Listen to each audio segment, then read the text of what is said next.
Hi guys, स्वागत है आपका हमारे चैनल देसी लाइफ इन यूरोप में। मैं हूं शशांक और मैं रहता हूं स्विट्ज़रलैंड में और हम स्विट्ज़रलैंड के बारे में वीडियोस बनाते रहते हैं। तो अगर आपको पसंद है तो हमारे चैनल को सब्सक्राइब कर दीजिए। तो हमारे वीडियोस पे वगैरह हमें बहुत सारे क्वेश्चंस आते हैं कि यार हम इस मंथ में आ रहे हैं, वेदर कैसा होगा, हम उस मंथ में आ रहे हैं, या फिर बेस्ट टाइम कौन सा है स्विट्ज़रलैंड आने के लिए। तो इसी टॉपिक के ऊपर आज हम हमारा ये वीडियो बनाने वाले हैं और स्टेप बाय स्टेप आपको हम सारी इन्फॉर्मेशन देंगे कि जनवरी से लेकर हर महीने के वेदर आपके साथ शेयर करेंगे ताकि आप अपने हिसाब से डिसाइड कर सके फिर कि आपके लिए कौन सा बेस्ट वेदर है।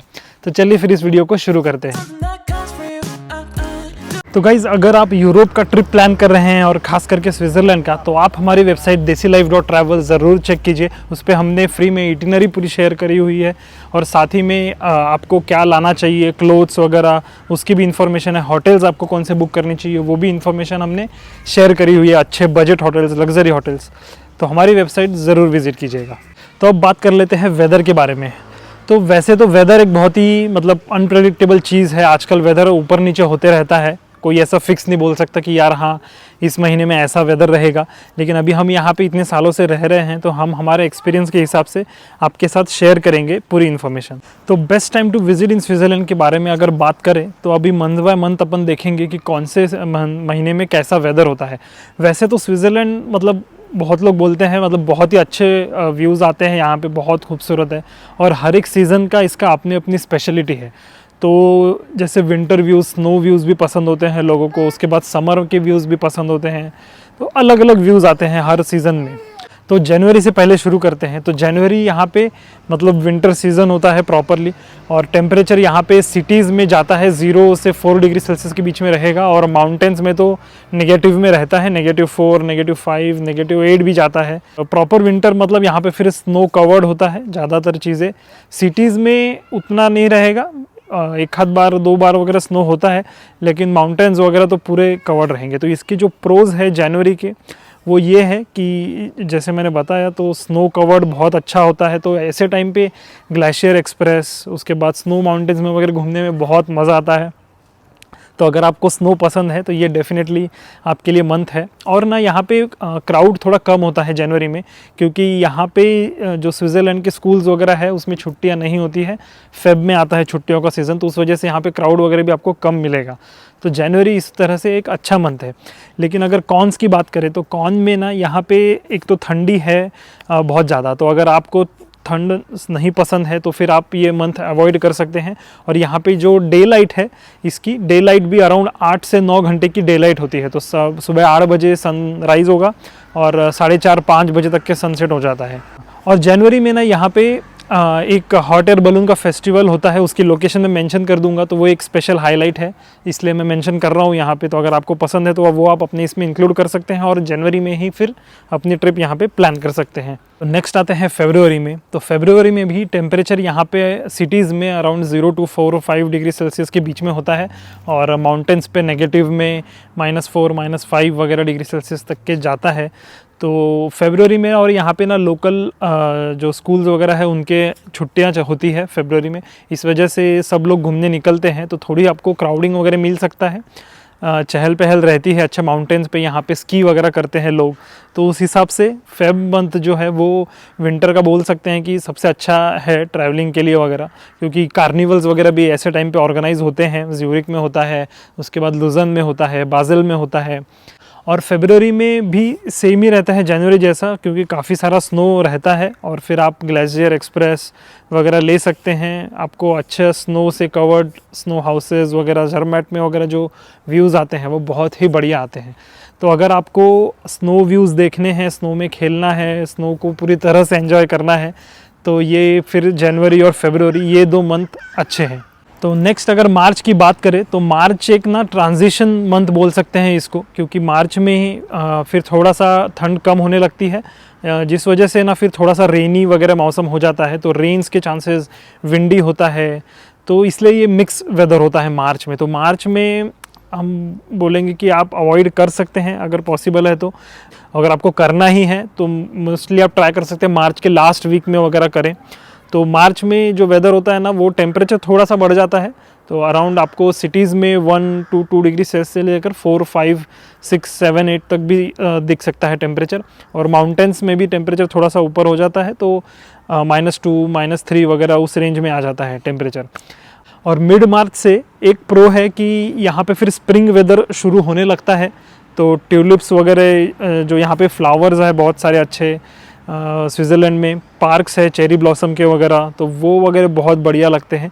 लेकिन वो मार्च से शुरू होता है, अप्रैल में वो रहता है, तो उसका जो सही मज़ा है वो अप्रैल में है। लेकिन मार्च में भी एंड में वो आपको दिख सकता है। इसलिए फिर अगर आपको मार्च में करना ही है तो लास्ट वीक एक ऑप्शन है, या तो फिर आप मार्च को अवॉइड कीजिए और अप्रैल में आइए, क्योंकि मार्च मिक्स होता है।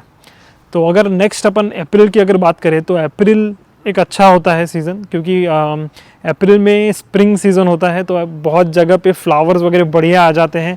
जापानीज़ चेरी ब्लॉसम्स वगैरह आपको बहुत जगह मिलेंगे। जैसे हमने इसके ऊपर एक स्पेशल वीडियो भी बनाया है, वो आप देख सकते हैं। उसमें हमने सारे लोकेशंस वगैरह भी शेयर करे हुए हैं कि कहाँ पे अच्छा होता है, तो उस हिसाब से आप प्लान कर सकते हैं। और अप्रैल में एक और चीज़ होती है कि थोड़ा सा रेनी भी हो सकता है, लेकिन मेजरली इसमें ना डे लाइट वगैरह भी बढ़ जाती है काफ़ी। उसके डिटेल्स तो मेंशन कर ही दूंगा मैं एग्जैक्टली कि कैसी डे लाइट होती है। लेकिन आपको थोड़ा स्लैक सीज़न मिलेगा यहाँ पे, कि पूरी तरह से समर शुरू नहीं हुआ है, तो क्राउड थोड़ा सा कम रहता है। लेकिन अप्रैल का एक कॉन ये है कि आप जिस भी इटिनरी में आपके कोई भी माउंटेन या एक्टिविटीज़ होगी ना, तो आप उसका चेक कर लीजिए, क्योंकि कुछ कुछ माउंटेन में रिपेयरिंग वर्क, मेंटेनेंस वर्क की वजह से एक्टिविटीज़ बंद हो सकती है। वो यूजुअली मिड अप्रैल से वगैरह शुरू होती है, लेकिन ऐसे बहुत कम है एग्जांपल्स, ज़्यादातर के शुरू ही होती है। तो इसलिए अप्रैल मंथ एक अच्छा है अगर आपको इस टाइम पे प्लान करना है तो नेक्स्ट अगर मई मंथ की बात करें तो मई एक बढ़िया प्लेजेंट मंथ होता है। तो मई हमारे रिकमेंडेड वेदर इसमें आता है कि आप इसमें एक अच्छी ट्रिप प्लान कर सकते हैं, क्योंकि मई में टेम्परेचर सिटीज़ में अराउंड 5 से लेकर 10, 15, 16 डिग्रीज तक के जा सकते हैं, और माउंटेन पे भी 0 से ऊपर तक के वगैरह टेम्परेचर आ जाते हैं। तो मई एक प्लेजेंट वेदर होता है, मस्त आप सिंगल जैकेट डाल के बढ़िया आराम से घूम सकते हैं। और उसी के साथ ना मई में मतलब समर पूरी तरह से शुरू नहीं हुआ होता है, इसलिए क्राउड भी नहीं रहता है ज़्यादा, तो इस हिसाब से भी मई एक अच्छा मंथ है। और उसी के साथ मई मंथ में ना स्नो मेल्टिंग बस शुरू ही हुआ होता है, इतना ज़्यादा मेल्ट नहीं होता, इसलिए आपको माउंटेन्स वगैरह में स्नो भी देखने मिलेगा। तो आप ग्लेशियर एक्सप्रेस वगैरह ये सब भी कर सकते हैं प्लान, आपको स्नो में भी खेलने मिल जाएगा मई के मंथ में। तो आपका मई मंथ में दोनों एक्टिविटीज़ हो जाएगी, आपको अच्छा खासा सनी लॉन्ग डे भी मिलेगा और साथ में माउंटेन टॉप्स पे स्नो भी मिलेगा। तो गाइज नेक्स्ट आता है जून का महीना। तो जून को भी एक बढ़िया मंथ बोल सकते हैं। तो जून में समर प्रॉपरली शुरू हो जाता है, और यहाँ पे जो टेम्परेचर है वो अराउंड 14 से 25 डिग्री सेल्सियस तक के जाता है सिटीज़ में, और माउंटेन में 5 से 15 डिग्री के इसमें होता है।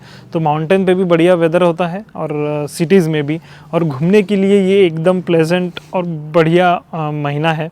तो मई और जून ये दोनों मंथ हम रिकमेंड करते हैं कि आप इसमें ज़रूर ये प्लान कीजिए अपना स्विट्ज़रलैंड का ट्रिप। इसमें कॉन का ऐसा कुछ खास है नहीं, कॉन्स सब मुझे प्रोज ही लग रहे हैं, और इसमें बढ़िया व्यूज़ वगैरह भी आते हैं। जो ब्रीज लेक है, इंटरलेकन रीजन बहुत ही सुंदर दिखता है, तो आप पैराग्लाइडिंग वगैरह ऐसी सब एक्टिविटीज़ भी प्लान कर सकते हैं मई और जून के महीने में। तो नेक्स्ट मैं जुलाई और अगस्त दोनों महीनों को साथ में कवर करना चाहूँगा, क्योंकि इनमें बहुत ज़्यादा सेम ही चीज़ें होती है। जो टेम्परेचर है वो 17 से 30 डिग्री तक के जा सकता है सिटीज़ में, और ख़ास करके अगस्त में तो मतलब 30 से 35 डिग्री भी जाता है, जो कि बहुत गर्म होता है यहाँ पे। लेकिन घूमने फिरने के लिए ये अच्छा होता है, क्योंकि सनी होता है पूरा, और जो लेंथ होती है डे लाइट की, डे लाइट तो भाई मतलब मैक्सिमम होता है यहाँ पे। आपको 14 से 15 घंटे की डे लाइट मिलेगी अच्छी खासी, आप पूरा दिन घूम सकते हो। लेकिन इसमें ना एक बहुत बड़ा कॉन है कि अगस्त के महीने में खासकर जो गर्मी है वो बहुत बढ़ जाती है, तो आपको आफ्टरनून में घूमना वगैरह थोड़ा मुश्किल हो सकता है। यहाँ पे टेम्परेचर भले ही 30-35 डिग्री होगा, लेकिन जो हीट होती है ना वो बहुत स्ट्रांग होती है, आपकी एनर्जी एकदम ख़त्म ही हो जाती है। तो आपको हाइड्रेटेड वगैरह अच्छे से रहना पड़ता है, नहीं तो आप घूम ही नहीं पाएंगे ज़्यादा दोपहर के टाइम में।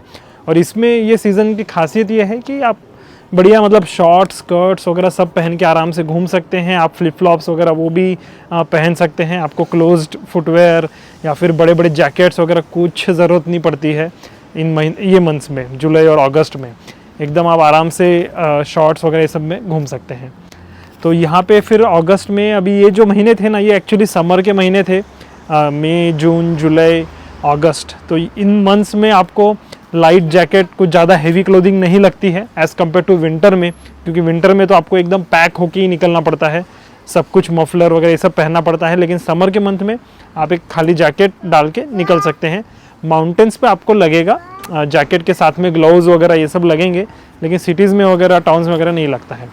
तो जुलाई और अगस्त के लिए ना एक बहुत इंपॉर्टेंट पॉइंट है, आप जो भी होटल वगैरह बुक करेंगे तो उसमें मेक श्योर कीजिएगा तो यहाँ तो फैंस हो या फिर एसी हो वहाँ पे, क्योंकि गर्मी अच्छी खासी होती है और स्विट्ज़रलैंड में हो सकता है कि वहाँ पे ना हो, तो आपको टेबल फैन वगैरह ये सब अरेंज करना पड़ेगा। तो इस बात का खास ध्यान दीजिएगा, नहीं तो आपको रात को नींद नहीं आएगी। तो अब चलते हैं सितंबर मंथ के ऊपर। तो सितंबर जो है वो हमारा मोस्ट रिकमेंडेड मंथ बोल सकते हैं। तो सितंबर और अक्टूबर भी थोड़ा बहुत, क्योंकि सितंबर में क्या होता है कि समर ख़त्म होने लगता है और हल्की हल्की सी ठंडी शुरू होने लगती है, जो समर का क्राउड है वो भी कम हो जाता है, तो इस वजह से आपको रेट्स वगैरह भी थोड़े अच्छे मिलेंगे। और सितंबर में ना टेम्परेचर होता है अराउंड 10 to 20 डिग्री सेल्सियस में, जो कि बहुत ही प्लेजेंट वेदर है। और साथ ही माउंटेन्स पे भी यहाँ पे 2 से 7-8 डिग्री तक का टेम्परेचर होता है, क्राउड लेस होता है। उसके बाद में डे लाइट भी अच्छा होता है, क्योंकि कम होना शुरू हो चुका होता है लेकिन फिर भी इनफ होता है। तो गाइज अभी अपन अक्टूबर मंथ की बात कर लेते हैं। तो अक्टूबर मंथ में टेम्परेचर जो है वो अराउंड 10 से 13 डिग्री सेल्सियस के बीच में होता है सिटीज़ में, और माउंटेन्स में 2 से 5 डिग्री के बीच में हो सकता है।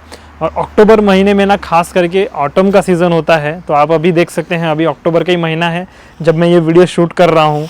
तो यहाँ पे जो ट्रीज़ है पीछे में, सबके कलर्स वगैरह एकदम येलो रेड हो गए हैं, बहुत ही खूबसूरत लगता है। तो अक्टूबर महीना भी अच्छा है, हल्की हल्की ठंडी शुरू हो जाती है, लेकिन स्टिल उतनी ज़्यादा नहीं होती है, तो विंटर आने का होता है। तो इसलिए फिर अक्टूबर में भी आप अच्छे से घूम सकते हैं। इसमें जो डे लाइट है वो थोड़ी कम हो जाती है, 7:30 बजे से लेकर सुबह शाम के 6:30 बजे तक वगैरह डे लाइट होती है। तो इस महीने में ना आप पैराग्लाइडिंग वगैरह जैसे भी एक्टिविटीज़ कर सकते हैं। जैसे हमने इंटरलेकन में अभी पैराग्लाइडिंग करी थी, वो हमने वीडियो डाला है, आप वो ज़रूर चेक कीजिए। जो ट्रीज़ वगैरह है उसके कलर्स बहुत ही सुंदर दिखते हैं। तो इस मंथ में भी आप अच्छे से ट्रिप प्लान कर सकते हैं स्विट्ज़रलैंड का। अब चलते हैं नेक्स्ट नवंबर महीने में। तो नवंबर महीने में मैं ज़्यादा बोलना नहीं चाहूँगा, इसको शॉर्ट रखता हूँ। नवंबर महीने को बोल सकते हैं आप टोटली अवॉइड कीजिए, क्योंकि ये भी थोड़ा ट्रांजिशन वेदर होता है, विंटर शुरू होने लगता है और बहुत सारी जगहों पे ना चीज़ें मेंटेनेंस में होती है, केबल कार वगैरह, क्योंकि विंटर की उन लोग प्रिपरेशन करते हैं जो कि दिसंबर से शुरू होने वाला है। तो और नवंबर में रेन्स के वगैरह भी चांसेस ज़्यादा होते हैं, तो इसलिए फिर आप नवंबर को तो स्किप ही कर लीजिए, ये हमारी रिकमेंडेशन रहेगी। और इसके बाद अगर दिसंबर पे आते हैं, जो कि हमारा लास्ट मंथ है अभी, तो दिसंबर भी एक विंटर सीज़न का महीना है, जहाँ पे आपको ढेर सारा स्नो देखने मिलेगा। और साथ ही में ना ये फेस्टिव सीज़न होता है, तो हर जगह पे आपको क्रिसमस की वाइब्स मिलेगी, क्रिसमस लाइटिंग होती है, क्रिसमस मार्केट्स होते हैं। तो ये भी एक बहुत ही खूबसूरत मंथ है घूमने फिरने के लिए, लेकिन विंटर सीज़न का। तो फिर आपको ठंड रहेगी, टेम्परेचर रहेंगे -1 से लेकर -4 डिग्री सेल्सियस तक, मतलब 0 तक भी जाते हैं टेम्परेचर, नीचे भी जाते हैं सिटीज़ में, और ऊपर में तो -8 -10 डिग्री सेल्सियस माउंटेन्स पे। और डे लाइट जो है वो भी कम हो जाती है काफ़ी, 8 बजे से लेकर सुबह शाम के 4 और 4:30 बजे तक के अंधेरा हो जाता है दिसंबर में, तो डे लाइट कम हो जाती है। तो लेकिन प्रोज़ की अगर बात करें तो जैसे मैंने बताया, क्रिसमस मार्केट्स वगैरह, खास करके ज्यूरिक का क्रिसमस मार्केट और मॉन्ट्रेक्स का क्रिसमस मार्केट, ये बहुत सुंदर होते हैं। तो आपको विंटर सीज़न के पूरे स्नो के मज़े आएंगे और साथ ही में क्रिसमस की वाइब मिलेगी। तो आपको अगर ठंड पसंद है, स्नो में खेलना है, तो आप दिसंबर मंथ में भी प्लान कर सकते हैं। तो गाइज़ अभी मैंने इन शॉर्ट आपको सारे महीने के वेदर्स बता दिए हैं, किस मंथ में कैसा वेदर होता है। तो आपको जो पसंद है, आपको जो करना है, आप उस हिसाब से अपनी ट्रिप प्लान कीजिए। हमारा तो रिकमेंडेशन है कि समर में मई जून ये बढ़िया वेदर है, उसके बाद सितंबर अक्टूबर ये मंथ्स आप अच्छे से प्लान कर सकते हैं। इसमें आपको सब एक्टिविटीज़ भी करनी मिलेगी। अगर आपको विंटर में आना है तो फिर आप जनवरी का मंथ प्लान कर सकते हैं या फिर फरवरी का भी, तो इसमें आपको विंटर के बढ़िया ही मिलेंगे। अगर आपको क्रिसमस मार्केट करने ही है तो फिर आपको दिसंबर में आना है, लेकिन उस टाइम पे ना आपको अच्छा खासा क्राउड भी मिलेगा। तो गाइज़ उम्मीद करते हैं आपको ये वीडियो पसंद आया होगा। हमारी वेबसाइट desilife.travel पे हमने ढेर सारी इन्फॉर्मेशन दी हुई है, वेदर की, फूड की, ये भी इन्फॉर्मेशन हमने वहाँ मेंशन करी हुई है। तो आपको और भी कुछ डाउट्स है तो आप हमें कमेंट सेक्शन में पूछ सकते हैं या फिर हमारी वेबसाइट भी जा सकते हैं, फ्री में सब अवेलेबल है। तो आपको अगर वीडियो पसंद आया तो इस वीडियो को कर दीजिए लाइक और शेयर कीजिए ये उन फ्रेंड्स के साथ जो ट्रिप प्लान कर रहे हैं। तो मिलते हैं फिर अगले वीडियो में। Till then bye and take care.